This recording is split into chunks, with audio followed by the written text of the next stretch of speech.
Hey, hey, hey, salut à tous, c'est Gaël, ton formateur, coach et conférencier. Et aujourd'hui, j'ai avec moi un invité spécial, c'est Quentin Foliation, qui est créateur de l'organisme, alors j'espère que je le prononce bien, il me corrigera plus tard, Avamimsa. Et je vais le laisser se présenter dans quelques instants pour qu'il nous parle de lui. Salut Quentin et bienvenue sur ma chaîne. Salut tout le monde. Comment, Yes. comment ça va? Bah, ça va bien et toi? Merci Bah, de, super. pour l'invitation. Et D'accord. alors, en fait, c'est pas vraiment un organisme. Tu disais tout à l'heure, c'est Active AIMSA. Active Amisa, ok? En fait, c'est la contraction de active dans le sens Oui, être actif, activisme, d'accord, etc. Et de AIMSA, qui est un mot en sanskrit en fait, qui englobe un concept de non-violence. Et on va dire que d'accord. c'est une violence générale, donc c'est pas une non-violence seulement envers, par exemple, un humain, mais envers un peu tout ce qui vit, envers soi-même, envers dans ses pensées, dans ses actes. Tu vois, c'est un concept un peu, c'est difficile de le traduire, mais le imsa, ça veut dire nuire. Donc imsa, c'est ne pas nuire. Donc c'est D'accord. une base et c'est un des principes que suivent les philosophies un peu spirituelles en Inde, etc. Et donc je trouve que c'est un concept sympa qui illustre aussi, enfin, dont on va parler, j'imagine, un peu de véganisme et tout ça. Et Bien c'est un sûr. peu, c'est un peu une mise en pratique de ce concept-là, en fait. D'accord. Tu peux bien nous expliquer un petit peu, toi, on va dire, ton cheval de bataille pour avoir fait ce Active IMSA. Donc, toi, tu es vegan et Ouais, tu prônes le véganisme, c'est ça, justement, pour ce côté non-violence envers voilà. les animaux. C'est ça, hein, c'est ce que tu me disais un petit peu Ouais. avant. Et en fait, si tu veux, nous, Active AIMSA, c'est pas vraiment un organisme. Donc, en fait, moi, j'ai commencé à militer. Je sais que c'est un mot qui fait un peu un rapport à militer, mais machin. Mais du coup, enfin, c'est du militantisme, on va dire. On fait de l'information, on passe beaucoup d'informations. On peut forcer, enfin, je force personne. Donc, Bien tu vois, sûr. on est dans une démarche de bienveillante par rapport à ça. C'est juste, voilà, tu peux faire comme ça. Il y a ça qui se passe. Voilà ce que ça implique. Il y a plein de conséquences. On va en parler. Tu peux le faire. Donc, c'est pas un militantisme, on va dire, agressif, comme on peut des fois se faire une image du militant un peu agressif. Et en fait, après 2 ans d'engagement, j'ai réalisé que c'est quelque chose qui allait me poursuivre, enfin que j'allais poursuivre. Je sais pas si c'est Ouais. l'un ou l'autre qui se poursuit, tu vois. Ouais, ouais. Et en fait, je me suis dit, bah, j'ai envie de pouvoir pérenniser ça. Et le truc, c'est que bah, c'est du bénévolat, donc ça paye pas le loyer.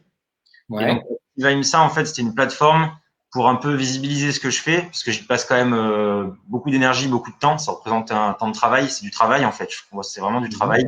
Bien sûr. Et du coup, l'idée, c'était de dire, bah, si jamais des personnes sont intéressées par ce que je fais, donc peut-être pas le temps, parce que le boulot, la famille, etc. Moi, je suis célibataire sans enfant, tu vois, je suis plutôt libre de faire tout ça. Je me suis dit peut-être qu'il y a des personnes qui seraient intéressées pour soutenir financièrement, que à terme je puisse peut-être arriver à le faire à plein temps dans l'idéal, ou en tout cas à m'aider, parce que du coup ça bouffe aussi sur mon temps de travail, ça mange aussi sur mon temps, bah, forcément au détriment d'autres activités, donc sportives, sociales, etc. Et c'est un choix que je fais, hein, c'est pas quelque chose Bien sûr, ouais. mais mais c'est une réalité. Et puis bah, on a tous besoin aussi de trouver son équilibre et tout. Donc en fait je me suis dit je vais visibiliser ça au travers de cette plateforme, de manière à peut-être voilà obtenir du soutien. Quitte à le faire, je me suis dit ça une fois. Et notamment, il y a quelque chose, moi, qui m'intéresse, c'est l'engagement. Qu'est-ce qui t'a fait commencer au départ? C'est-à-dire, qu'est-ce qui t'a poussé à te dire, tiens, est-ce que tu as toujours été vegan déjà au départ? Non, Ou est-ce que tu l'es devenu? ouais, Et qu'est-ce qui t'a poussé, la question que je me pose, c'est comment entre le passage, je deviens vegan, et puis parce que j'ai envie de changer mon mode de vie, j'ai pas envie de faire souffrir les animaux, j'imagine que c'était ça au départ, ouais, à je vais militer pour le véganisme, ou militer, ouais. ou du moins offrir des nouveaux choix aux gens. Comment ça s'est passé pour toi, cette transition, si on peut dire?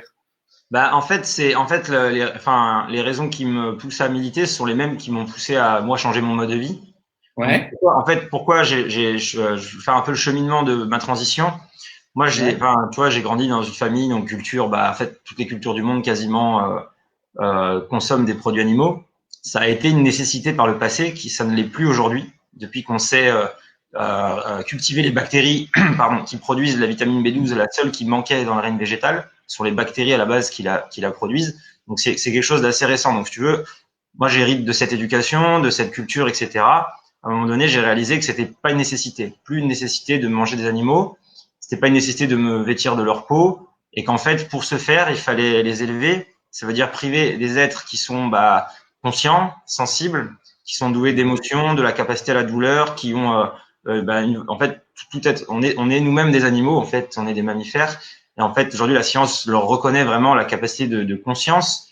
On appelle aussi la sentience, de dire voilà, ils sont capables de souffrir, d'avoir des joies, des peines, d'aimer. Ils ont même une personnalité. Si tu regardes au sein d'une espèce, chaque individu est unique. Tu vois, par exemple, si tu regardes les chiens, tu as des chiens qui sont plus ou moins joueurs, d'autres qui sont plus ou moins calmes, d'autres plus ou moins, tu vois. Et donc ça, c'est des traits de personnalité. Et en fait, du coup, moi, il y a une période de ma vie où j'ai eu pas mal de temps sur Internet pour me renseigner sur ces sujets. Et j'ai vu aujourd'hui ce que ça implique de les élever pour 8 milliards d'êtres humains. C'est absolument horrible. C'est énormément de souffrance pour eux.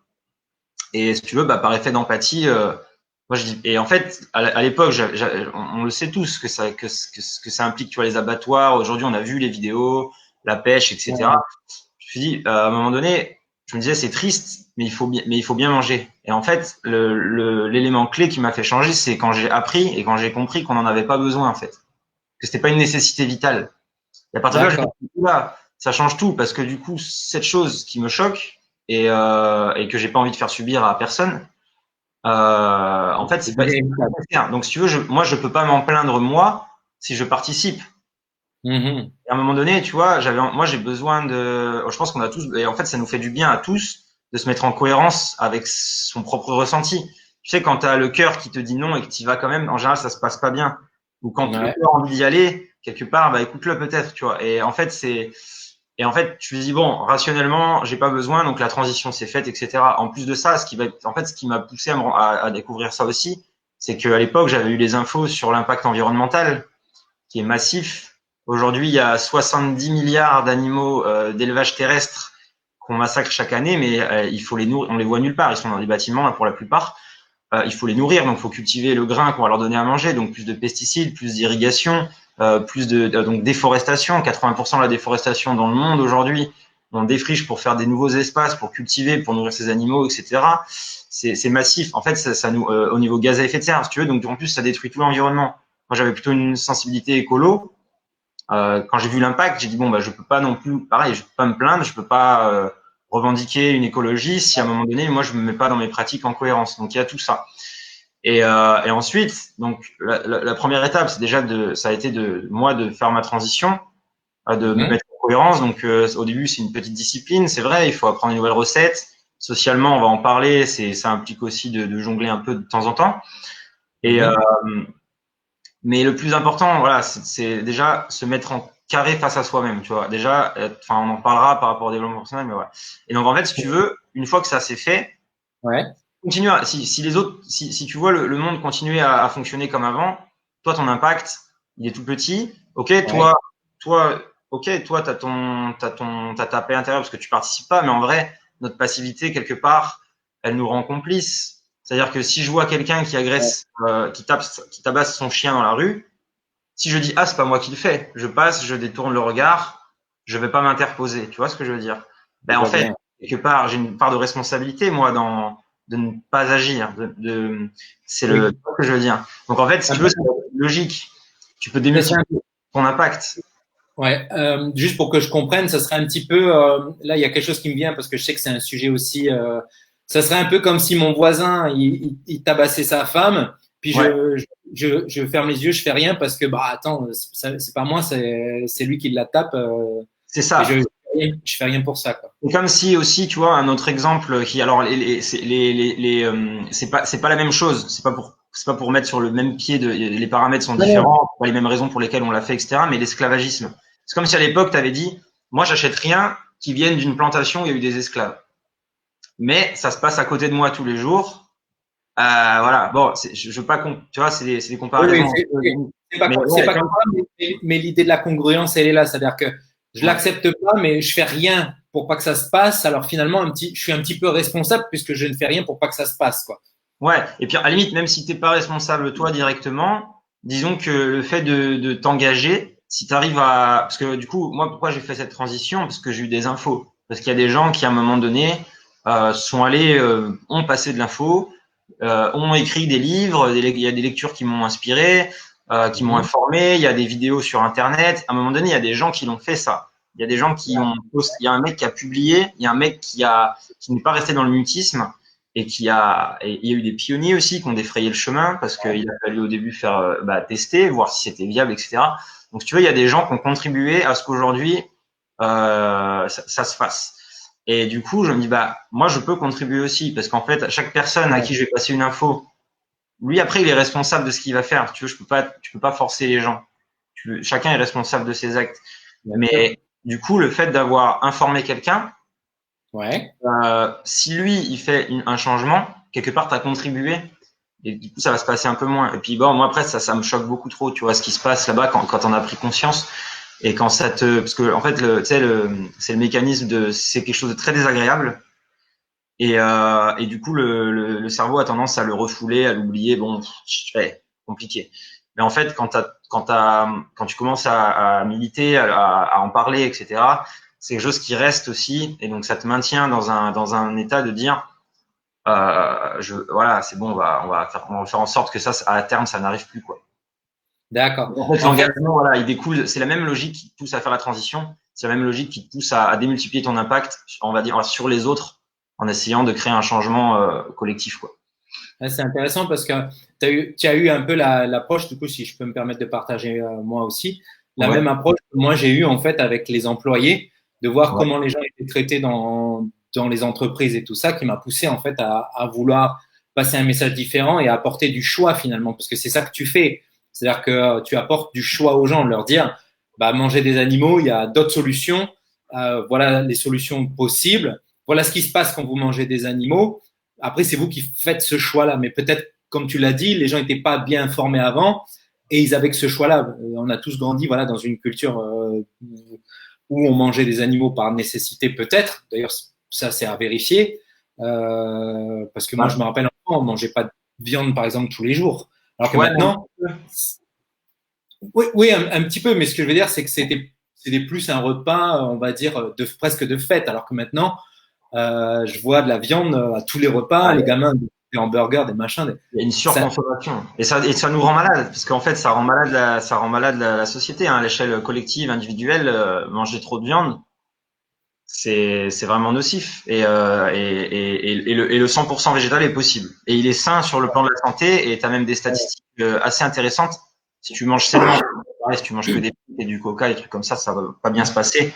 Mais en vrai, tu as moins de diabète, tu as moins de maladies cardiovasculaires, tu as plein de maladies dégénératives, tu es quand même moins affecté quand tu manges végétal, quoi. Ouais.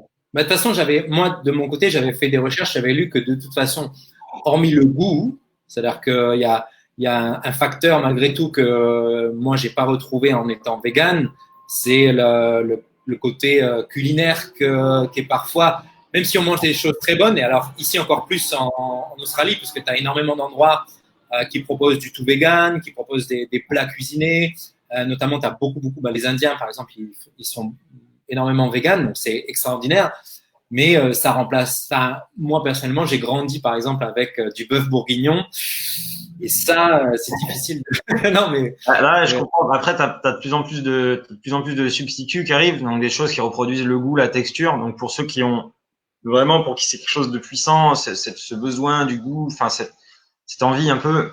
Et du coup, tu peux aussi maintenant de plus en plus facilement assouvir cette partie-là. Après, je comprends, c'est des habitudes gustatives, etc.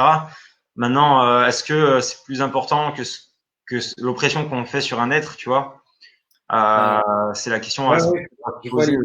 Alors, par rapport au substitut, moi, j'ai eu l'occasion ici à Sydney de pouvoir essayer, pour ceux qui peuvent s'en procurer, la marque Beyond Meat. Peut-être que tu connais pas. Ouais. J'avoue que j'ai été très agréablement surpris, c'est-à-dire que sincèrement, donc c'est une chaîne de burgers ici qui propose ça. Alors c'est des burgers faits maison, etc., etc. Et ils proposent ça en fait à leur menu, des burgers 100% vegan avec fromage vegan, etc., etc. J'avoue que bon, j'ai fait le choix, j'ai vu la carte. Si on me l'avait pas dit que c'était un burger vegan, j'aurais pas du tout fait la différence. Et on a fait l'été.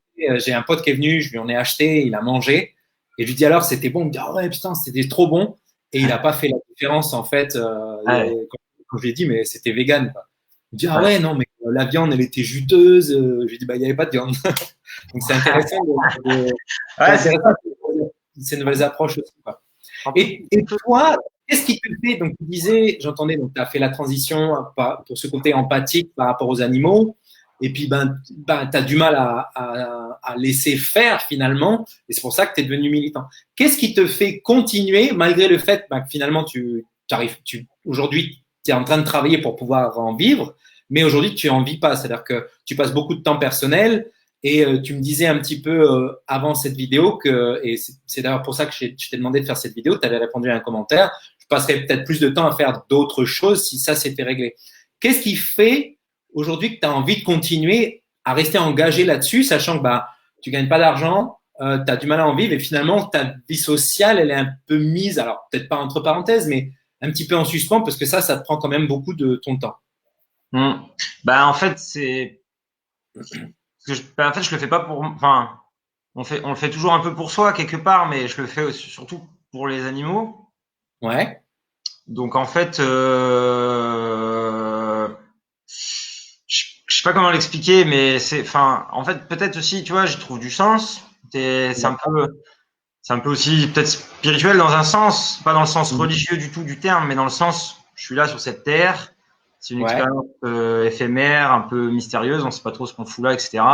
Qu'est-ce que je fais? Je me lève le matin. À quoi je remplis mes journées, tu vois? Et la quête tu vois, de toujours du plaisir, de se faire plaisir, etc. C'est un peu une quête sans fin aussi, tu vois, de quelque part. En fait, aussitôt on a assouvi quelque chose on va toujours se reporter sur autre chose. Et en fait, je trouve que, enfin, aujourd'hui, c'est ça pour moi qui fait le plus de sens. C'est ça que je place au-dessus de ma liste de priorités en termes d'importance. Le reste me paraît un peu futile ouais, par rapport à ce qui se passe et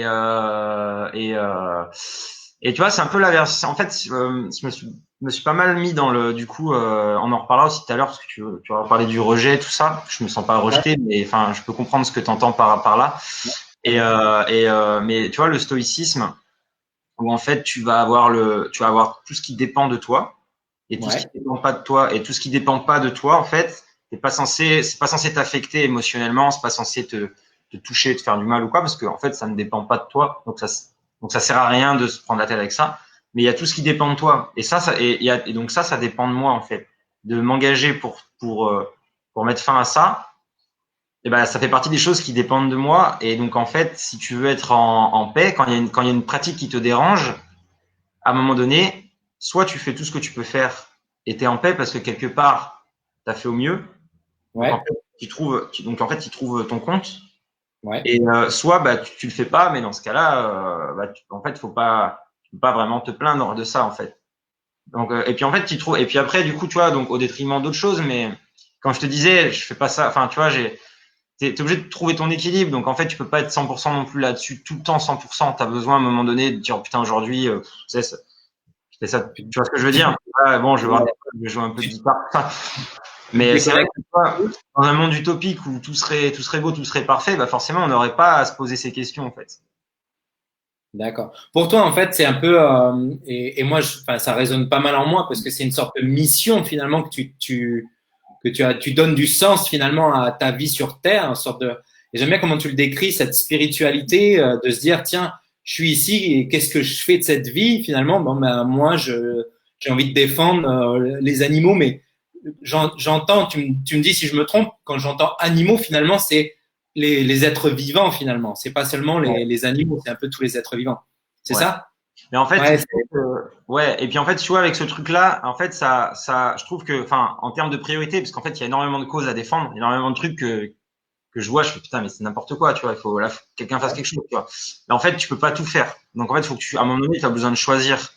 Et sur quoi, à quoi et en fait, ça, je trouvais que c'était ce qui avait le plus d'impact parce que c'est un impact sur, c'est un impact sur énormément d'êtres. C'est-à-dire que tu vois, je te disais 70 milliards d'animaux terrestres, rien que les animaux terrestres, c'est toute l'humanité, c'est quasiment 10 fois l'humanité chaque année qui passe dans les abattoirs, tu vois. Les animaux marins, c'est entre 900 et 2300 milliards d'animaux chaque année. Donc, si tu veux, d'accord. et en fait, le truc, c'est ce que je me suis rendu compte, c'est que ça dépend entièrement de nous C'est-à-dire qu'à un moment donné, on n'achète pas, ça se passe pas. Donc en fait, il y a des trucs, tu vois, des guerres, des machins que les gouvernements décident. Toi, en tant que citoyen, c'est ultra compliqué d'avoir un impact vraiment là-dedans. C'est à des niveaux où c'est compliqué, tu vois. On peut faire des choses, mais c'est compliqué. Que ça, c'est facile. C'est d'une simplicité enfantine. C'est-à-dire qu'il suffit juste de changer ses recettes, tu vois, et de se trouver son plaisir gustatif ailleurs, tu vois. Mais c'est facile. Et en plus de ça, si tu veux, aujourd'hui, on est en train de massacrer tout l'écosystème. Donc même pour nous, les humains, les générations futures, etc. Je vois les gamins aujourd'hui, putain, mais franchement, on leur lègue un truc, ça va être horrible pour eux, les conditions de survie sur cette terre, tu vois.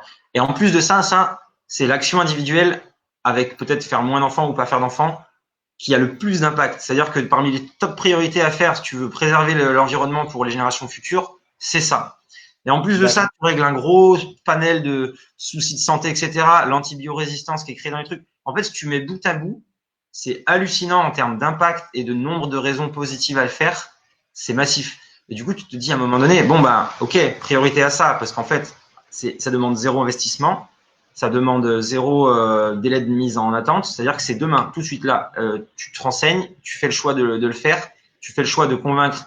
Regarde, là, on est peut-être à l'échelle mondiale. En Europe, on doit être 1%, mais plus. En Angleterre, je crois que c'est 5-7%, je sais plus, je dis des chiffres, mais il faudrait vérifier, de personnes véganes. Ouais. Si chacune de ces personnes convainc 1, 2, 3, 10 personnes, on y est vite. Et c'est en train de se passer, en fait. On voit que c'est un truc qui est en train de monter, d'exploser, etc.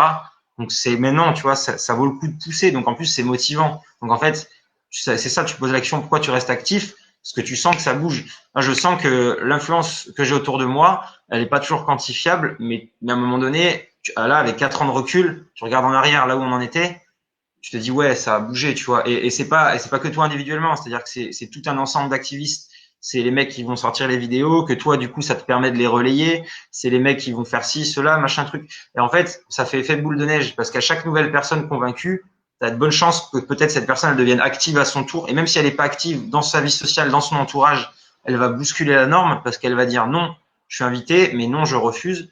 Donc les gens vont se questionner, même sans qu'elle ait besoin d'aller militer, etc. Le simple fait par ta présence de boycotter, tu soulèves le sujet en fait, même si tu dis rien. Ouais, ça c'est intéressant. Ce que j'entends moi, c'est finalement simplement par le fait d'être congruent avec toi-même. Je sais pas si tu connais ce terme d'être congruent, aligné finalement avec tes valeurs, avec ce que je fais et ce que je dis. Finalement, le fait d'être comme ça fait réagir les autres autour et du coup, ça peut amener à se poser des questions et ça peut amener en fait à des changements de comportement et par une boule de neige, un changement plus global. Et toi, c'est un peu ça finalement de ce que j'entends qui te fait un peu continuer, quoi. C'est ça? Ouais. Et puis parce qu'il y a une urgence morale, quoi. Ouais. Et alors, par rapport à cette congruence, on en a parlé un petit peu en début de vidéo. Moi, il y a un sujet moi qui m'intéresse. J'avais eu cette discussion avec un de mes amis qui est devenu vegan, et puis on avait eu cette discussion par rapport au fait que finalement les gens, on mange de la viande parce qu'on n'a pas à tuer les animaux. Il y a plein de gens finalement, ils pourraient pas, ils mangent du bacon le matin au petit-déj, mais ils pourraient pas tuer un cochon pour avoir le bacon. Et il m'avait dit quelque chose de très intéressant. Alors moi, j'ai fait une petite partie de ma vie en ferme. Alors du coup, tuer des animaux, ça faisait pas partie du quotidien, mais fait partie de la vie de la ferme. Pardon? Tu sais quelque chose que tu avais fait, que tu voyais faire. Il m'avait dit, tu peux manger à ce moment-là si tu es capable de les tuer. Tu vois? Alors pour le coup, moi ça marchait pas, mais j'ai trouvé l'approche très intéressante parce que effectivement, on en revient à ce que tu disais tout à l'heure, l'alignement, être aligné. Est-ce que c'est bien ce que je fais? Si je suis pas capable de tuer un cochon, pourquoi j'irais le manger ou une vache ou même pour boire du lait parce que je sais que le lait ça c'est un gros facteur. Moi je sais que j'ai arrêté complètement le lait par exemple pour ce côté le viol de la vache, on lui enlève son petit machin. Enfin, il y a tout un process derrière finalement que les gens occultent un petit peu et j'ai bien aimé comment tu le dis, parce que c'est tellement finalement violent qu'on le met derrière, on n'y pense plus, et puis hop, on y pense un petit peu. On a vu la vidéo, c'est vilain, je la coupe. Et d'ailleurs, Facebook le permet, je cache la vidéo parce que je peux la voir, et puis je me sers un verre de lait. Par rapport à ça, toi, comment tu gères les gens justement qui te disent ah ouais, c'est bien ce que tu fais, c'est génial, mais moi je pourrais pas, ou non, ça m'intéresse pas, ou tu vois, même si toi, tu le ressens pas comme étant du rejet, tu sais que les gens n'acceptent pas l'idée ou ou ne prennent peut-être pas le temps ou ça. Comment toi tu le gères, c'est-à-dire au quotidien avec les gens? Moi, par exemple, il y a un truc que j'ai du mal avec ça. Je suis pas un fervent défenseur des animaux. J'ai un chien qui est d'ailleurs chez mes parents en ce moment. J'aime bien les chiens, mais je suis pas un fervent défenseur des animaux. C'est-à-dire que moi, que les Chinois ils mangent des chiens en Corée, ben je vais pas les juger parce qu'on mange des vaches ici et par rapport aux Indiens, par exemple, manger des vaches, ben c'est impensable. Que les Coréens ils mangent des chiens, pour nous c'est impensable, mais d'un autre côté, ben on fait pas beaucoup mieux. Donc il y a une espèce de congruence où je peux pas me dire moi, ben, je suis défenseur des animaux puisque de toute façon, ben, je les tue pour les manger.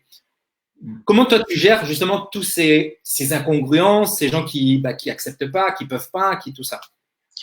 Ben, bah après, c'est au cas par cas, tu vois, en fonction du blocage de la personne. En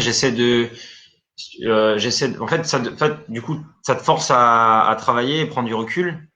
Mhm. En fait, c'est stoïcisme. Moi, j'en reviens au stoïcisme. C'est comme ça que je le gère vraiment. J'essaie de monter dans cette vision.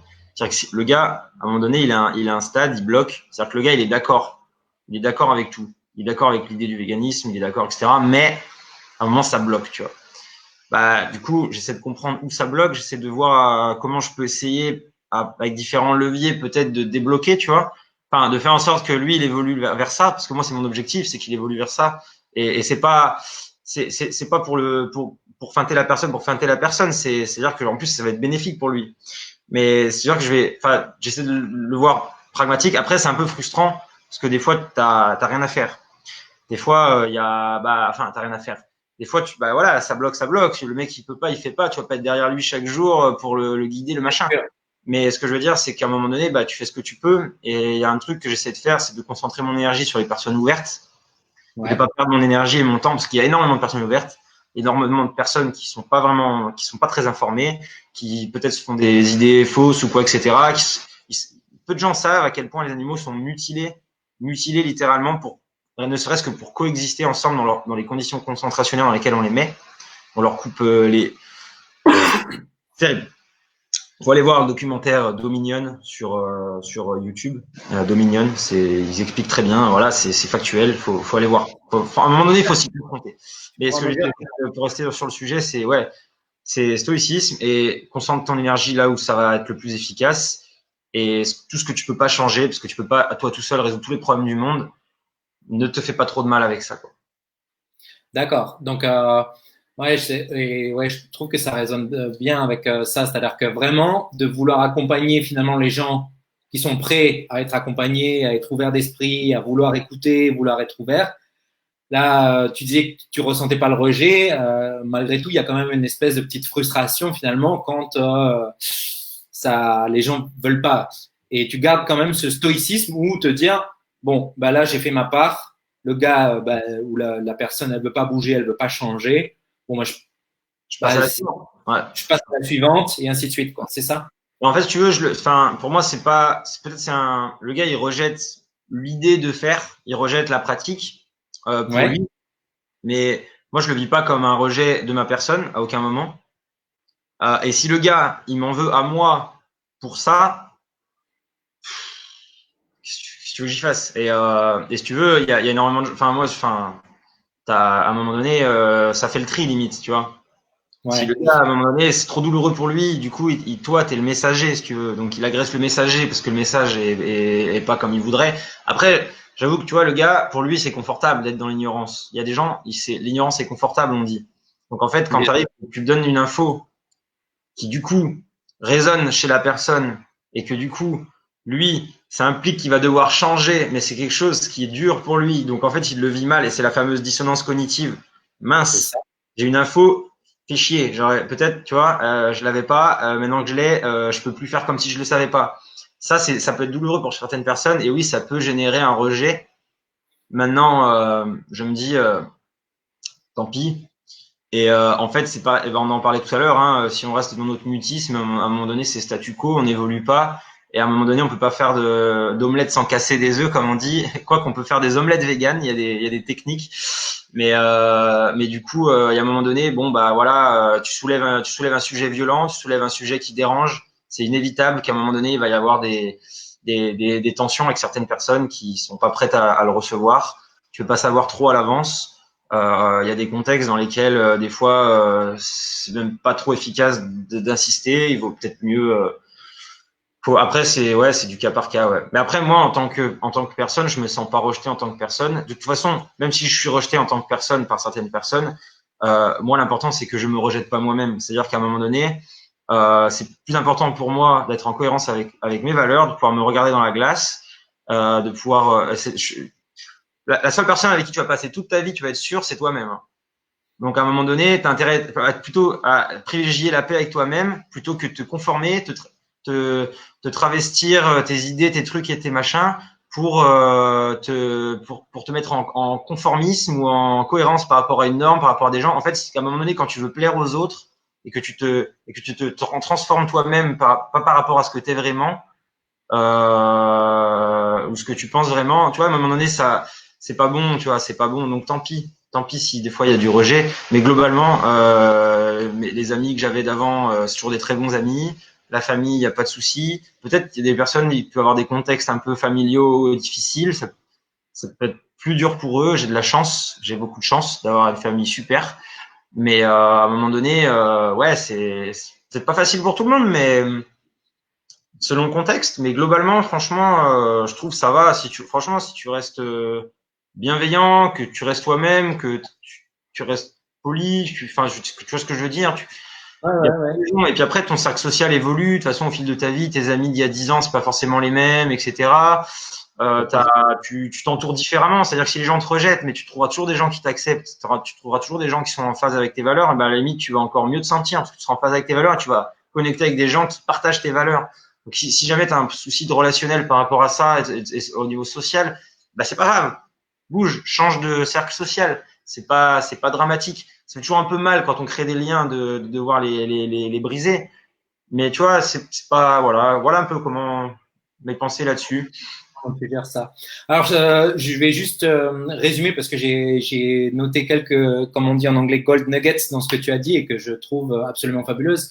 De ce que j'ai compris, et c'est intéressant parce que c'est ce que je partage aussi avec mes clients. Donc, du coup, que ce soit dans le véganisme ou dans n'importe quel autre domaine, une des premières clés que tu disais, c'est que les gens vont rejeter peut-être tes idées, mais toi, la personne, tu t'acceptes déjà toi-même. Donc, il n'y a personne d'autre qui peut te rejeter puisque tu t'acceptes. Et ça, je trouvais ça très, très intéressant. Donc ça, je trouvais ça vraiment très, très fort. Et tu te dissocies bien du message que tu passes de toi. Et ça c'est encore plus fort. Après, j'ai trouvé un autre gold nugget, c'est de dire, puisque je suis aligné avec mes valeurs, donc là, en l'occurrence, toi, d'être vegan et de promouvoir l'empathie envers tous les animaux. Moi, j'ai mis être vivant, mais envers les animaux. Finalement, tu attires des gens qui vont partager les mêmes valeurs que toi. Donc, ça devient encore plus facile, finalement, de s'accepter. Et ça, je trouve ça très fort. Alors, moi, j'avais une autre question. J'ai bien aimé parce que du coup, tu as parlé de dissonance cognitive et c'était un sujet que je voulais aussi aborder. Ce côté un petit peu, et là, en ce moment, c'est les élections à Nouméa. Je ne sais pas si tu suis un petit peu l'actualité à Nouméa. Et je vois énormément passer de messages sur la protection des animaux. Et dans protection des animaux, en fait, alors moi, ça me fait sourire parce que je vois que les chiens et les chats, C'est ça. mais pas le reste. Empathie sélective. Je dis c'est de l'empathie sélective. Euh, qu'est-ce que tu aimerais justement pouvoir changer là-dedans? Je sais que par exemple à Montpellier en ce moment, un personnage que je suis et que je trouve qu'il a un message intéressant et même si ben, des fois il déborde un peu des limites, c'est Rémi Gaillard. Il défend, il a un message de défendre les animaux. Est-ce que toi, en tant que défenseur justement de cette empathie des animaux, est-ce que tu aimerais justement que les hommes politiques soient un petit peu plus acteurs finalement de ça, ou est-ce que tu comprends aussi qu'il y a aussi des enjeux, on va dire, économiques qui font que c'est toujours délicat en termes d'élection où tu penses que ça peut être, on peut contrecarrer ça? Ben, C'est clair ma question. ouais, non, mais moi, c'est clair. En politique, enfin, il faut que ça avance là-dessus aussi. C'est sur tous les fronts, en fait. Enfin, sur tous les leviers. Mais, bah, je comprends qu'un politicien, même s'il pensait sincèrement, il était vegan, il voulait promouvoir ça, je pense qu'il faudrait qu'il soit stratégique et que s'il prenait une approche frontale, brutale, demain on arrête tout, je pense qu'il serait jamais élu dans l'état actuel de la société. Donc, D'accord.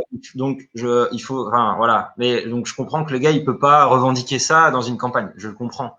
Ah, il y a un parti animaliste, à Nouméa, je pense pas, mais en Europe, dans les pays européens, en France et tout ça. Ouais.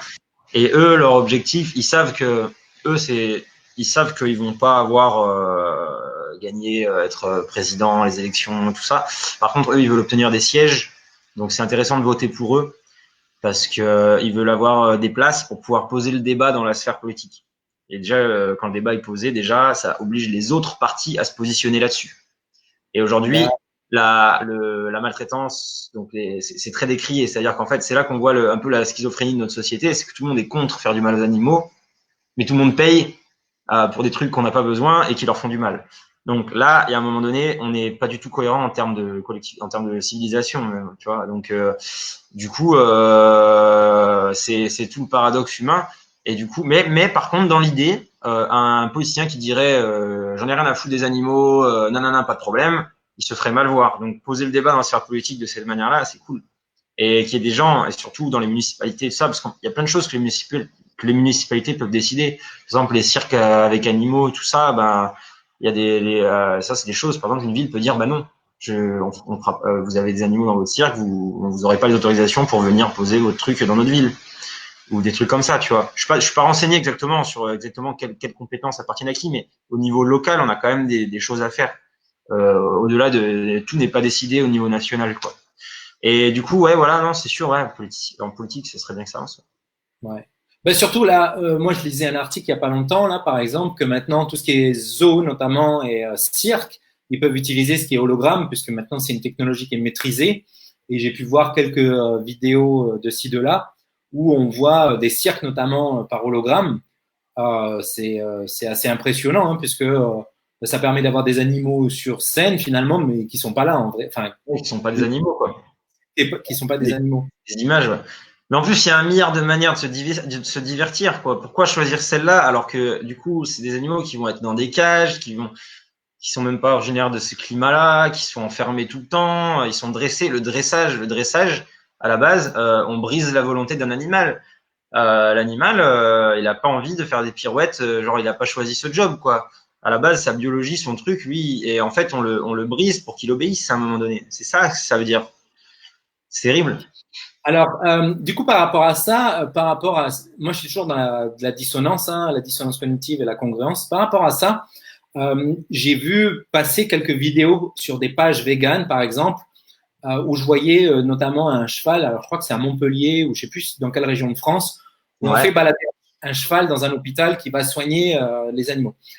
Dans quelle mesure est-ce que c'est vegan ou ça l'est pas? De mon point de vue, ça l'est pas, puisque moi qui ai eu travaillé dans une ferme, pour qu'un cheval il puisse faire ça, comme tu le disais juste avant, ben, il a été brisé, c'est-à-dire parce qu'un cheval c'est sauvage, etc. Donc ça, il a été brisé pour, ne serait-ce que pour mettre le licol, ne serait-ce que pour mettre tout ça. Et pour en plus aller le faire marcher dans un hôpital, eh ben, il y va pas de son plein gré. C'est-à-dire, c'est pas un cheval un jour qui marchait dans la plaine, il s'est dit tiens, j'ai vu un hôpital et je vais aller rentrer soigner des enfants. Donc, dans quelle mesure, parce que là, j'en parle parce que du coup, c'était sur des pages activistes véganes. Ouais. Dans quelle mesure est-ce que c'est acceptable ou non? Quelle est la limite, justement? Est-ce qu'il y en a une? Est-ce qu'il n'y en a pas? Et comment ça se gère? Ça, c'est une question pour moi ça m'intéresse. En fait, c'est intéressant que tu dis ça. Il y a dans le véganisme, dans la définition, et de toute façon, en pratique, c'est comme ça, de toutes les manières, il y a la notion de autant qu'il est possible en pratique. Donc à un moment donné, il y a par exemple, si tu envahis de cafards dans ta cuisine, à un moment donné, en pratique, il va falloir que tu fasses quelque chose. Tu vois, à un moment donné, donc t'as des situations où t'arrives, quand tu pousses la pratique de la non-violence, à un moment donné, le simple fait de vivre va faire que tu vas avoir un impact sur d'autres êtres. Tes intérêts à toi vitaux vont entrer en concurrence avec d'autres intérêts vitaux d'autres êtres qui sont aussi des animaux. Donc à un moment donné, tu vois, c'est une limite qui peut être potentiellement plus subjective. Est-ce que j'ai besoin de faire ça ou pas? Est-ce que on a besoin d'amener des animaux dans les hôpitaux, des chevaux qu'on a brisés dans les hôpitaux pour soigner les enfants? À quel moment ça les soigne? Est-ce que une personne humaine qui donne de son temps dans les hôpitaux pour les enfants, avec de bienveillance, etc., ne peut pas avoir un effet. Je comprends pas en quoi le cheval soigne l'enfant, en fait. Je comprends pas comment on amène un animal qui a été brisé, torturé pour obéir, va soigner un enfant. Moi, ça me paraît non. Enfin, je vois pas trop. Alors oui, l'enfant il est content, il caresse l'animal, c'est joli. Aujourd'hui, en plus, on hérite d'une situation où on a des chiens qui sont des animaux tellement domestiqués, dont on a tellement modifié le génome, qui sont devenus dépendants de nous. Donc l'idée, c'est peut-être pas de les faire se reproduire en masse, etc. Mais il y a énormément de chiens à l'adoption. Donc en fait, pourquoi au lieu d'amener un cheval, par exemple, on n'aurait pas un chien qui serait du coup pris en charge et qui irait voir les enfants et puis qui recevrait des caresses, etc. Ça serait peut-être moins violent que de briser un cheval. Alors que le chien, lui, il est, je veux dire, c'est gêné. Mais non, ils sont, en fait, la domestication, on a créé des êtres qui sont devenus dépendants de nous. On hérite de ça. Et donc, en fait, si tu veux, dans le véganisme, à un moment donné, nous, on fait pas de domestication parce que comme on veut laisser les animaux libres, ce sera forcément des animaux sauvages. Et à un moment donné, quand tu domestiques, c'est en fait la domestication, c'est un joli mot qui veut dire eugénisme, mais pas applique. Eugénisme, on parle d'eugénisme quand ça s'applique sur des humains. En général, tout le monde est contre. Mais dès qu'on parle de domestication, c'est pas sur des humains, c'est sur des animaux. On est des animaux, donc si tu veux, animaux non humains, tu vois, on peut jouer sur les mots. Mais bon, à un moment donné, ouais, non, le cheval, je veux dire. Moi, ça me paraît. Je pense qu'on peut avoir des alternatives. Je suis pas très renseigné sur ce qu'apporte le cheval à l'enfant. Je suis pas persuadé que ce soit hyper pertinent. D'accord, ok. Et Ouais, puis, ouais, je veux dire enfin, quelque part, on peut aussi se débrouiller entre nous, au sein de notre propre espèce. Tu vois ce que je veux dire? Après, je veux pas dire. Enfin, c'est compliqué. Tu me parles d'un sujet là, des enfants malades. Tu vois, c'est compliqué de s'opposer à un truc qui va les faire se sentir mieux. Mais si ça implique de vraiment faire du mal à un autre être, tu vois, il y a des questions éthiques qui peuvent se poser aussi, quoi. Et la recherche de l'alternative, toujours. C'est-à-dire que si tu arrives à une situation, par exemple, tu vois, il y a un sujet, c'est les chiens d'aveugles. On va dire, mais c'est horrible, les aveugles, ils ont le droit d'avoir une autonomie grâce aux chiens, etc. Mais en fait, les entraînements qu'ils subissent, l'obéissance, etc., l'intérêt du chien n'est pas là. Et du coup, à un moment donné, tu peux te dire, mais attends, on a combien de millions de chômeurs en France? On a combien de, est-ce qu'on est indifférent à ce point que personne ne serait content de faire le boulot d'aider une personne qui malvoyante, non voyante? Tu vois, est-ce que le travail que fait ce chien ou ce cheval, est-ce que quelqu'un au sein de notre propre espèce ne pourrait pas le faire? Et du coup, pour le coup, avec consentement, avec rémunération, etc. Tu vois, est-ce que on peut pas à un moment donné débloquer des budgets pour ça? Je veux dire, quand on veut, on peut. Tu vois, donc j'imagine que dans un monde vegan où tout le monde serait d'accord avec ce principe de pas faire du mal à quelqu'un, peu importe son critère d'espèce, peu importe à quelle espèce il appartient, peut-être qu'on se débrouillerait un peu plus au sein de notre propre espèce pour régler nos propres problèmes, tu vois. Peut-être qu'on trouverait des solutions. Aujourd'hui, peut-être que c'est un manque de volonté aussi de développer ces solutions-là, tu vois. Maintenant, je vais jamais aller juger une personne aveugle qui, dans la société dans laquelle elle est, tu vois ce que je veux dire? ouais, ouais, je vois ce que tu veux Et dire. la pratique de dresser un chien pour, je suis pas à l'aise avec ça, quoi, tu vois. Ouais, ouais, je vois l'idée. Ouais, je vois l'idée. On l'a fait jusqu'à présent. On n'a pas encore mis en place de système, on va dire, pour pallier à ça, qui pourrait être peut-être plus efficace avec un impact, on va dire, sur notamment, tu citais le chômage. Et moi, je trouve ça très, très intéressant. On est toujours sur la dissonance cognitive. Et sur un sujet que j'aime beaucoup, c'est sur les solutions faciles. Parce que c'est facile, on va dire, de dresser un chien, alors que c'est moins facile de chercher des solutions différentes. On l'a toujours fait, on sait le faire et on va continuer de le faire. Dresser un cheval, alors quand je dis c'est facile, c'est qu'on l'a déjà fait, on va continuer de le faire, on sait le faire. Mais c'est vrai que j'ai l'impression, moi, donc le véganisme, ça demande des nouveaux apprentissages et notamment des apprentissages gustatifs. Moi, pour l'avoir expérimenté, où ça demande beaucoup d'éducation gustative, d'avoir réapprendre à cuisiner, de réapprendre à faire plein de choses. Et on est dans un monde où tout doit aller très vite, tout doit se faire très vite. Le monde du numérique, bon, ben, il y a le cheval qui est là, il est dressé, on va pas réfléchir à une autre solution parce que c'est cette solution-là qu'on avait. Le chien d'aveugle, c'est pareil, on l'a toujours fait comme ça, on va continuer de le faire comme ça. J'ai l'impression qu'il y a ce manque de recherche un petit peu d'alternatives parce que c'est des alternatives faciles. Et en plus, bah, ça, c'est des choses qu'on voit pas. C'est-à-dire que bah, le dressage du chien, on le voit pas. On voit le chien une fois qu'il est dressé, il a son harnais, il a tout ça, et puis on voit que il a l'air content d'être avec son maître, parce qu'il a été éduqué pour être content. Moi, j'ai vu des séances de dressage en fait où le chien il va passer des dizaines et des dizaines de jours enfermé dans des varicannelles. Le seul moment où il sort, c'est quand on va le dresser. Donc forcément, il est content parce que du coup, il sort, c'est le moment où il va se dégourdir les jambes, donc il va répondre positivement aux exercices, quoi. Mhm. Donc ouais, ça c'est très très intéressant. Et c'est intéressant parce que cette approche que tu as avec les animaux, et j'aime bien quand tu dis on est aussi des animaux, moi je le vois aussi à un autre degré si on a une approche un peu plus macro finalement de l'humanité, parce qu'on devient de plus en plus dépendant de nos gouvernements, on devient de plus en plus dépendant de toutes les grandes chaînes de distribution. Alors je ne vais pas en citer, mais Monsanto et compagnie, on voit bien que ne serait-ce que pour se nourrir, il y a très peu de gens maintenant qui savent se nourrir. Là, en ce moment, je le vois avec la crise du coronavirus, où moi j'ai appris en étant en Nouvelle-Calédonie qu'en cas de cyclone, en cas de crise, on fait des réserves d'eau et de nourriture. Et là, ici en Australie, les gens font des réserves de PQ et de trucs pour se désinfecter les mains. C'est là où tu vois en fait qu'ils sont devenus tellement dépendants parce que le gouvernement a dit qu'il fallait faire des réserves de ça. Les gens réfléchissent plus, c'est-à-dire qu'ils deviennent dépendants finalement du gouvernement, ils deviennent dépendants, on devient dépendants. On devient un petit peu les animaux qu'on a domestiqués, on devient, comme tu le disais, un peu, c'est de l'eugénisme, quoi. Ouais, j'ai vu passer des trucs, mais j'ai pas creusé, mais il y a des gens qui parlent d'auto-domestication de l'être humain. Ouais, non, mais c'est ça. On est hors sol aujourd'hui, sans habits, sans chauffage. Je veux dire, on peut pas vivre, on peut plus vivre comme il y a, je sais pas combien de milliers, de dizaines de milliers d'années. Mais c'est pas. En fait, de toutes les manières, nous, on est des animaux sociaux, donc en fait, si tu veux, on peut pas survivre. Moi, je pense qu'on peut pas survivre seul. Tu peux pas cultiver ton autonomie pour toi et genre à 3-4, tu vois. C'est genre, c'est à l'échelle de la collectivité. Je sais pas à partir de quelle taille critique on survit. À un moment donné, on est obligé de vivre. On est interdépendants, nous, humains, ensemble, entre nous, en fait. Et on a dépendu de l'exploitation animale par le passé. Il y a des endroits dans le monde encore où je pense que passer l'hiver, je vois par exemple des exemples au Népal. Je suis allé trekker là-bas là il y a quelques années et tout t'as des villages, c'est l'autarcie pendant 6 mois l'année, tout est amené à dos d'homme, ils ont pas la vitamine B12, ils ont pas de magasin. À un moment donné, les mecs, faut passer l'hiver, quoi. Donc, si tu veux, on peut avoir des contraintes. La notion véganisme, c'est très pragmatique. C'est autant qu'on peut. C'est un principe ultra simple. Je fais pas de mal. Je prive pas de liberté. J'exploite pas l'animal. À partir du moment où si j'ai pas besoin de le faire. Et si j'ai besoin de le faire, je recherche des alternatives. Je fais en sorte d'essayer de m'émanciper de ça. Facile. Tu vois, il y a un dicton qui dit, ça m'a hyper marqué dans un livre qui c'est Nourrir la paix de Will Tuttle. Et en fait, le dicton, c'est en forgeant qu'on devient forgeron. Donc en fait, on devient ce qu'on pratique. C'est en pratiquant qu'on devient. C'est vrai que si tu joues de la musique, bah, tu deviens musicien. C'est-à-dire que la musique fait partie de toi, fait partie de ta personnalité. C'est quelque chose qui te devient naturel à faire, dans lequel tu seras bon.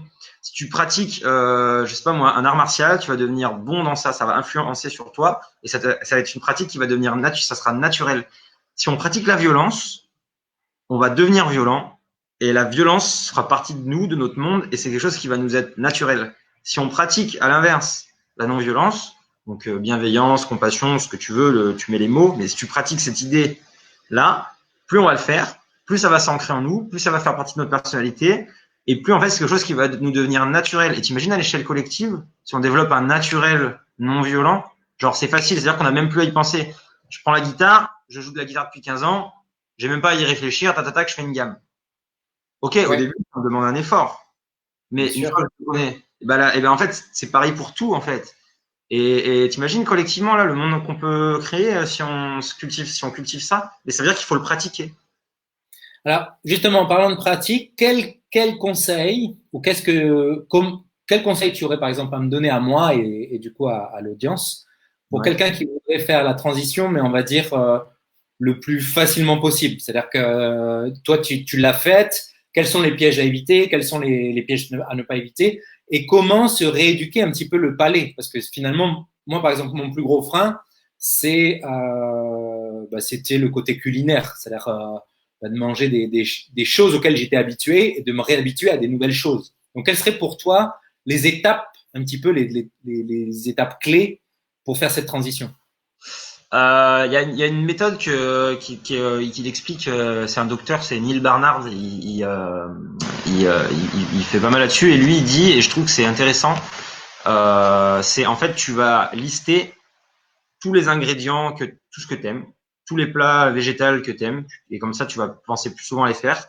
Et en fait, si tu veux, quand tu fais les courses, tu vas te forcer à acheter plein de trucs que t'as pas forcément l'habitude de cuisiner. Mais tu vas tester. En fait, tu vas entrer, tu vas te donner une période de test où tu vas tester des trucs. Tu peux faire un tableau, petit déjeuner, midi, snacking, le soir, lunch. Tu t'achètes plein de trucs, végétal, et puis tu testes. Ce que t'aimes bien, bah tu le gardes. Ce que t'aimes pas, tu le passes. Mais t'as forcément des trucs que t'aimes bien. T'as forcément des trucs qui vont te faire plaisir gustativement. Cherche des recettes, Ouais. internet, et en fait dès que tu as une envie d'un truc que tu avais l'habitude d'avant, tu tapes le nom du plat et tu tapes vegan à côté sur Google. En général, tu as une façon de le faire version végétale, donc tu vas retrouver des repères, des trucs, mais ça sera végétal et vraiment avec les épices. Et si tu vraiment la texture, le goût de la viande, c'est quelque chose, oriente-toi vers des substituts. Et il faut aussi faire en sorte que ça se passe bien au niveau nutritionnel. C'est pas compliqué. Alors, il y a un truc qu'il faut prendre, savoir indispensable, obligatoire sur du végétalisme strict, c'est la vitamine B12. Il faut Mhm. prendre un complément de vitamine B12. Allez voir les recommandations pour les doses et tout ça. C'est indispensable. Sinon, à long terme, ça va pas bien se passer. C'est dangereux. Il faut prendre ça. Le reste, tu peux te soucier de différents nutriments comme l'iode, etc. Mais globalement, dans les pays aujourd'hui, t'es supplémenté même à l'insu de ton plein gré dans les plats. Donc en fait, mais sinon B12. Et ensuite, ton assiette, l'idée, c'est de manger des aliments entiers, non transformés, pour avoir une bonne nutrition, pour se sentir bien. C'est-à-dire que tu vas mettre, par exemple, ton assiette, tu vas mettre, je sais pas moi, un quart céréales, un quart légumineuse, un quart légumes, un quart fruits. Mais quand je dis dans ton assiette, c'est à l'échelle de la semaine, tu vois. C'est pas dans ta journée, il faut que tu aies tous tes nutriments quotidiens tous les jours. Je sais personne. Oh, C'est à l'échelle de ta semaine ou de plusieurs jours, mange varié, le plus de diversité possible, c'est le mieux. Mange à ta faim et fais-toi plaisir. C'est en fait le secret pour faire attention, c'est fais-toi plaisir. Au début, c'est un petit challenge parce que en fait au début tu as des repères gustatifs, mais les papilles gustatives vont changer rapidement. En fait, tu renouvelles ton système gustatif, tes papilles gustatives, tu vas changer ton microbiote intestinal et les bactéries qui aujourd'hui te réclament tel type de nourriture, tu vas changer cet équilibre-là, et en fait mets-toi ensuite une fois que tu as fait tes tests, que tu as trouvé les trucs que tu aimes, que tu as essayé, fais-toi plaisir, trouve des trucs qui te font plaisir végétal, il y en a plein, c'est sûr, tout le monde peut y arriver. Et ensuite, tu te fais un 3 semaines, 21 jours, végétalisme strict avec les trucs que tu aimes. Tu peux continuer à ouais. explorer, etc. Tu te disciplines, c'est-à-dire qu'au début, ça va te paraître des fois un peu léger. Peut-être il y a quand tu auras faim et que tu n'as rien sous la main tout de suite, une odeur, un truc, ça peut te donner de l'appétit. Tu vas dire, ah, c'est dur, vas-y, je mangerai bien ça et tout. Essaie de faire un peu, essaie d'être discipliné, tu vois, pendant 3 semaines. C'est rien, 3 semaines dans une vie, tu te mets le challenge. Tiens, je le fais à fond, même si c'est dur, mais au bout de 3 semaines, tu as ancré les habitudes, tu as changé tout ça, là, gustatif, microbiote, etc. Tu as pris goût à manger comme tu as découvert que tu pouvais manger, et après, c'est facile. Et tu vois, il y a un truc je me souviens à l'époque, par exemple, tu sais, quand tu as des petites fringales, il y a des trucs qui sont très faciles. C'est par exemple prendre des fruits secs. Si tu aimes les fruits secs, c'est très bon. Et ça se conserve bien, ça se transporte. Et par exemple, quand tu as envie de sucrer, que ça se grignote, tu vois, un peu n'importe quand. Donc, quand tu as un peu la fringale, qu'il n'y a rien d'autre, hop, tu sais que tu as tes petits fruits secs qui peuvent un peu te passer le truc. Ou des oléagineux, si tu préfères les oléagineux, si tu aimes bien tout ce qui est cajou, cacahuètes, les noix, etc. Tu peux prendre des noix. Ça, c'est des trucs faciles qui demandent même pas de préparation et qui peuvent te combler une petite faim à un moment donné où tu auras peut-être envie de craquer, il n'y a rien dehors. Donc, en fait, tu es là, merde, vas-y, il n'y a rien d'autre, mais là, j'ai faim. Tu as ces trucs sur toi. C'est facile. Et après, quand tu es à la maison, bon, bah, après, tu prends tes repères, etc. Et voilà, c'est des petites techniques comme ça. Après, faut le vouloir et faut le faire. Et, et, et franchement, une fois que tu as passé ces étapes-là un peu de changement d'habitude, c'est ultra facile. Ça te prend pas plus de temps sur ta journée. Ça te demande pas d'effort particulier parce qu'en fait, c'est ça que t'aimes. Moi, je me régale autant. Genre, voire même peut-être plus parce qu'en fait, c'est vrai que si tu regardes, j'ai découvert des trucs que je ne mangeais jamais avant. Je pense que je mange plus diversifié aujourd'hui que ce que je mangeais avant quand j'étais omnivore. C'était souvent pâtes, steak, tu vois. En fait, les gens ils se soucient de la nutrition, mais en vrai, t'as des tas de gens qui mangent de la viande qui ont une nutrition qui est pas terrible. Et quand tu changes d'alimentation, tu commences à t'intéresser à tout ça. Donc c'est important aussi de s'y intéresser, à ce qu'on met dans notre corps, qu'est-ce que ça nous apporte, etc. Donc il y a un petit travail de recherche d'informations, recherche de nouvelles recettes. Super. Bah, écoute, je te remercie beaucoup pour ce partage. C'est vrai que j'aime bien l'approche. Moi, c'est vrai que j'avais eu cette approche un petit peu quand j'ai essayé plein de régimes. J'avais eu cette approche-là. La B12, c'est vrai que j'avais pas fait de complément B12 pour ma part. Ah ouais, c'est important. Et je pense que c'est pour ça que, en fait, au bout de 6 mois, je sentais en fait mon énergie descendre. Et en fait, au bout de 6 mois, je pouvais plus. En fait, alors moi maintenant, je suis sur plus un régime paléo. Je tends vers un régime paléo, c'est-à-dire si tu as besoin de le transformer, faut pas le manger. Si tu as besoin de quoi? Ah oui, ouais. Ok, ouais, yes. Ouais. Si tu as besoin de le transformer, faut pas le manger. Ouais. Alors, je suis pas strict, hein, mais c'est ce vers quoi je tends. Et c'est vrai que à partir du moment où j'ai commencé à me poser des questions sur mon alimentation, il y a eu des choses qui ont changé. C'est comme ça que j'ai perdu du poids. Et j'imagine que là, si c'est vrai que si je m'intéressais un petit peu plus au véganisme, et c'est vrai que c'est facile en soi de changer ses habitudes et de les mettre en place. C'est comme tu le disais, c'est quand tu apprends la guitare, au début, c'est un peu difficile. Hein. Moi, je sais, quand je l'ai appris la guitare, au début, tu as mal aux doigts, tu pas envie de continuer, tu regardes tes cordes, machin, et ça te demande un certain temps de pratique. Et au bout d'un moment, tu commences à gratter ton premier morceau, à faire ta première gamme, et ça devient de plus en plus facile. Et plus tu le fais, plus c'est facile, jusqu'au jour où tu grattes un morceau en entier. Et là, tu te dis, waouh, génial, j'y arrive. Ça donne envie d'apprendre le second morceau et ainsi de suite. Super, mais quand on arrive à la fin, est-ce que tu aimerais partager toute autre chose que tu aimerais partager, des infos, des liens, comment les gens ils font pour te contacter s'ils veulent avoir plus d'infos sur le véganisme, sur ton parcours, sur ça. Là, du coup, on n'a pas là, on a une audience tout francophone. Ouais, on a parlé en français. Du coup, en fait, il y a un site qui est super bien fait. C'est veganpratique.fr, donc vegan-du6pratique.fr. Et en fait, là, ça, c'est sérieux, c'est fiable. Tu as toutes les infos tu as des recettes, tu as des infos sur la nutrition pour faire ça bien, parce qu'en fait, en plus, selon les périodes de la vie, par exemple, pour les enfants, tout ça, c'est possible, c'est sain, c'est viable. Il faut juste faire attention. Il y a peut-être certains nutriments où il faut un peu faire attention, etc. Faut se renseigner, en fait, et vegan-du6pratique.fr. Là, il y a tout. En fait, ce site est orienté de pratique. Donc, en fait, tu veux mettre ce truc-là en pratique. T'as tout dessus. T'as tout, c'est très bien fait. T'as les positions médicales, scientifiques, c'est carré. Et t'as plein de recettes ultra faciles. Tu peux faire tes crêpes véganes, tes machins. Et donc veganpratique.fr. Et par rapport à Active IMSA, par rapport à mon site, s'il y en a qui veulent aller voir, c'est en fait j'ai trouvé un nom compliqué. C'est Active ACTIV et AIMSA AHIMSA.com. Mais si tu veux, peut-être si ta vidéo elle va être sur ton profil Facebook. Elle est en live là sur Facebook. Donc, je vais donner les en commentaire, ce sera plus facile. Je l'ai mis dans les commentaires, hein, pour ceux que ça intéresse. Oui, j'ai mis les 2 liens. Ouais, j'ai vu. Ouais. Voilà, donc du coup, j'ai mis les 2 liens pour ceux que ça intéresse. Et puis, de toute façon, tu apparais dans le lien de la vidéo, donc ils pourront éventuellement te contacter si tu es d'accord avec ça. Et puis voilà, génial. Écoute, je te remercie. Vas-y, dis-moi. Ouais, sur le site, actuellement ça aussi, tu as une rubrique info, ressources, et là, tu as une liste de plein de documentaires, plein de sites. Ça vaut le coup d'aller balader dedans. Ouais, je pense. Super. Ouais. Écoute, je te remercie beaucoup d'avoir participé. Je vais juste faire un petit résumé de tout ce qu'on a discuté, que j'ai trouvé vraiment très, très intéressant. Pour ceux que ça intéresse, donc là, Quentin était venu avec moi pour parler du véganisme et de son militantisme vegan. Donc l'approche, ça a été, tu me corriges au fur et à mesure si je m'égare un petit peu. Donc pour toi, l'approche, ça a été vraiment une approche empathique envers les animaux. Donc là, moi, j'ai compris animaux, les êtres vivants, parce que tu nous as inclus aussi dedans. Et tu parlais à un moment donné d'insectes aussi. Donc vraiment une approche empathique. Et d'un point de vue, donc ça, c'était toi, ton côté militant.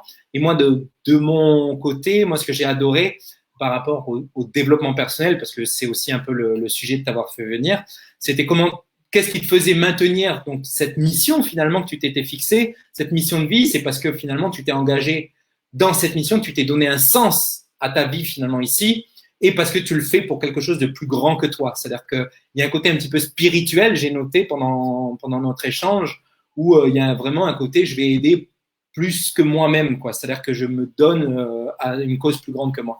Donc ça, j'ai vraiment, je trouve ça très très intéressant parce que effectivement, c'est ce qui permet de pouvoir continuer d'avancer sur n'importe quel projet. Finalement, c'est de s'engager là-dedans.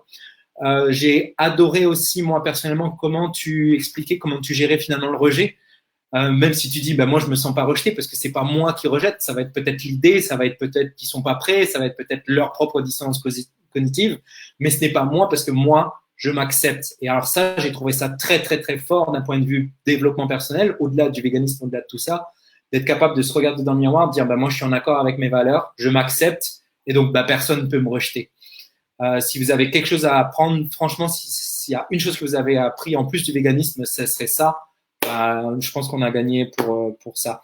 Et après, après, il y a plein d'outils, et notamment la pratique. C'est quelque chose dont je parle régulièrement, qu'on on devient pas bon à quelque chose overnight. Hein. Quand on voit les gens qui ont du succès overnight, ils ont passé 10 ans pour être successful overnight. Et c'est ce que tu disais un petit peu, ça fait 4 ans que tu es militant et tu commences à voir maintenant des résultats sur ce que tu as fait depuis 4 ans. Donc, c'est vraiment, il y a un travail c'est un marathon en fait, c'est pas un sprint. Oui, Voilà. oui. C'est une super. C'est marrant que tu dis ça parce que c'est un truc que je dis aussi hyper souvent. Il y a un gars qui avait dit ça parce que au tout début, je suis parti tout feu, j'ai vraiment passé trop d'énergie, je me suis un peu cramé aussi au niveau, tu vois, énergie. Ouais. Et en fait, il y a un gars qui disait mais attends, c'est pas demain qu'on va abolir l'exploitation animale. Donc si tu veux tenir, pars sur un rythme marathon, accepte de parfois te reposer sur autre chose, même si c'est ça qui te préoccupe. Et tiens la cadence parce que t'en as pour toute ta vie. Super. Ben, écoute, Quentin, je te remercie beaucoup. Et puis, je te dis à bientôt. On aura peut-être l'occasion de faire une prochaine vidéo sur un sujet qui tient au véganisme et notamment sur l'empathie. Donc ça m'intéresse aussi qu'on en parle pour avoir une approche un peu aussi parce que c'est très relatif. Tu restes quelques minutes avec moi. Je dis au revoir à mon audience et puis donc voilà, merci à Quentin d'avoir accepté d'être avec nous. Je vous ai mis les liens pour visiter la page de Quentin, donc le Active AMSA et le veganpratique.fr dont il a parlé. Si le véganisme ça vous intéresse d'aller plus loin, il a donné quelques conseils en fin de vidéo pour comment démarrer. Et après, bien sûr, il est ouvert à répondre à toutes vos questions. Je vous souhaite une super soirée pour ceux qui sont du côté de mon hémisphère et une super journée pour ceux qui sont du côté de l'hémisphère de Quentin. À bientôt et je vous dis à très vite. Ciao!